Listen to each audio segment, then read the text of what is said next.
J വ്ളോഗ്സിലേക്ക് എല്ലാവർക്കും സ്വാഗതം. ദേ മോൾ ഓടുകയാണ്. നല്ല ചൂടുണ്ട്, കാല് നിലത്ത് കുത്താൻ പറ്റില്ല. അപ്പം ഞങ്ങൾ ഏപ്രിൽ 14 വിഷുവിന് മാംഗ്ലൂരായിരുന്നു. അപ്പം ഞങ്ങൾ അന്നത്തെ ദിവസം ഞങ്ങൾ മാംഗ്ലൂരുള്ള ഒരു ക്ഷേത്രത്തിൽ പോയി. ക്ഷേത്രത്തിൻ്റെ പേര് കുദ്രോളി ശ്രീ ഗോകർണനാഥേശ്വര ക്ഷേത്രം എന്നാണ്.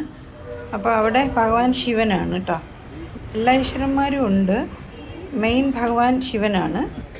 അപ്പോൾ ഞങ്ങൾ ഉള്ളിലേക്ക് തൊഴുവാനായിട്ട് വരുമ്പോൾ ഫ്രണ്ടിൽ തന്നെ ഒരു കൊടിമരമുണ്ട്.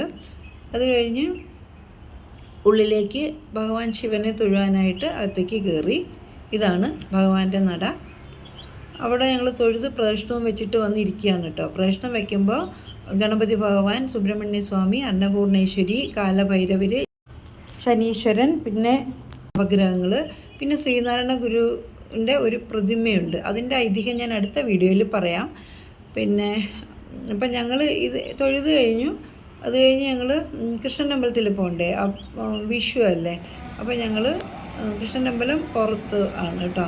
അപ്പോൾ പുറത്ത് വന്ന് കൃഷ്ണനെ തൊഴുതിട്ട് പ്രദക്ഷിണം വെച്ചില്ല പുറത്ത്, കാരണം ഭയങ്കര വെയിൽ, കാല് പൊള്ളുന്നുണ്ട്. എന്നിട്ട് നമ്മൾ കയറുമ്പോൾ തന്നെ റൈറ്റ് സൈഡിന് ശ്രുതി ബാബയും ആഞ്ജനേയ സ്വാമിയും ഉണ്ട്. അപ്പോൾ അവിടെയും തൊഴുതിട്ട് ഞങ്ങൾ തിരിച്ച് പോരാനായിട്ട് വന്നപ്പോഴാണ് അന്നദാനം ഉണ്ടെന്നറിഞ്ഞത്. അന്നേരം ഞങ്ങൾ അന്നദാനത്തിന് കയറാമെന്ന് വിചാരിച്ചു. അന്നദാനം എങ്ങനെയാണെന്ന് വെച്ചാൽ ഒരു വലിയ ഹോളാണ്.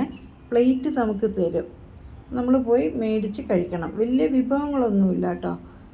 അപ്പം എന്നാലും വിഷുവിൻ്റെ അന്ന് നമുക്ക് അവിടുന്ന് ഒരു പ്രസാദം കഴിക്കാൻ പറ്റിയല്ലോ, അതിൻ്റെ ഒരു സന്തോഷമുണ്ട്. അപ്പം ഞങ്ങളിനി രാത്രിയിൽ വരാമെന്ന് വിചാരിച്ചിട്ടാണ് തിരിച്ചു പോയത്. അന്നത്തെ ദിവസമല്ല, പിന്നൊരു ദിവസം.